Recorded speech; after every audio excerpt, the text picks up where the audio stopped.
कटिहार के आजमनगर थाना क्षेत्र के सिसिया पूरब टोला में मक्के की खेत से एक नाबालिग का शव 6 मार्च 2025 को बरामद हुआ था। प्रथम दृष्टया में यह मामला दुष्कर्म के बाद हत्या का लग रहा था। मृतका के मां के द्वारा मामला भी आजमनगर थाना में दर्ज करवाया गया था। घटना के बाद कटिहार पुलिस अधीक्षक के निर्देश पर एक स्पेशल टीम का गठन किया गया, जिसके बाद पुलिस लगातार इस मामले की तफ्तीश कर रही थी और आरोपी की तलाश में जगह जगह छापेमारी भी कर रही थी। अनुसंधान के दौरान पुलिस को सूचना मिली कि आरोपी बारसोई रेलवे स्टेशन के पास कहीं छिपा हुआ है और बाहर भागने की फिराक में है। कटिहार पुलिस ने तत्काल छापेमारी कर आरोपी गुलाम हुसैन उर्फ नैयर को गिरफ्तार कर लिया। आरोपी ने घटना के बाद भी कबूल की है। आरोपी गुलाम हुसैन नाबालिग मृतका का मौसेरा भाई है। घटना के दिन आरोपी गुलाम हुसैन मक्के की खेत में पानी पटा रहा था और मृतका खेत में घास निकालने गई थी। वहीं गुलाम हुसैन ने नाबालिग के साथ दुष्कर्म कर गला दबाकर उसकी हत्या कर दिया था।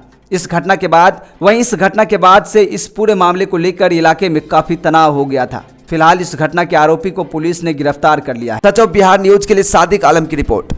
लगभग 11 बजे सूचना प्राप्त हुई थी कि आजमनगर थाना क्षेत्र में ग्राम सिसिया पूरब टोला में मक्का खेत में एक बच्ची का शव बरामद हुआ था।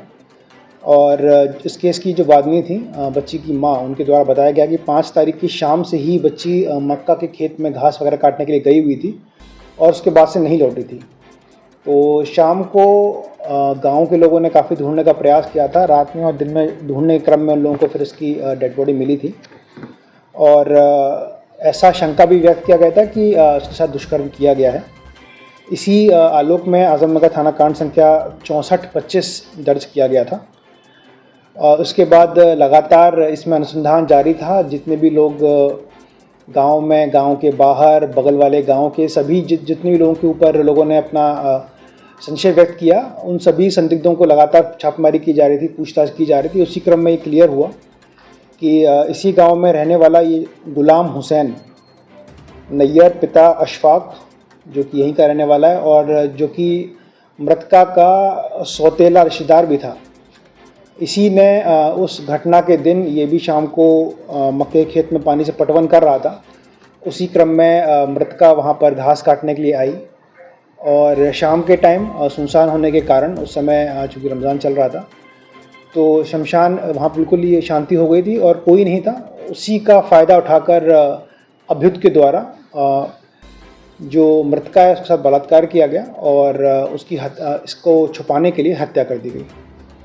इन्फॉर्मेशन लेने के बाद फिर हम लोगों ने लगातार रेड्स करना शुरू किया। हमको जानकारी मिली कि ये बारसोई स्टेशन के पास आया हुआ है वापस में, तो बारसोई स्टेशन से गिरफ्तार किया गया है।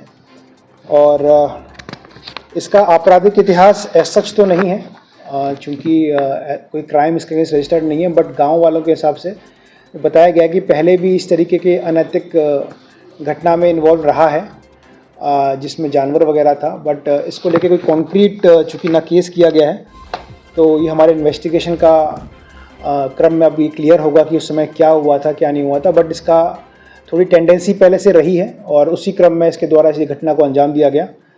और इसकी गिरफ्तारी के बाद अब पुलिस का जो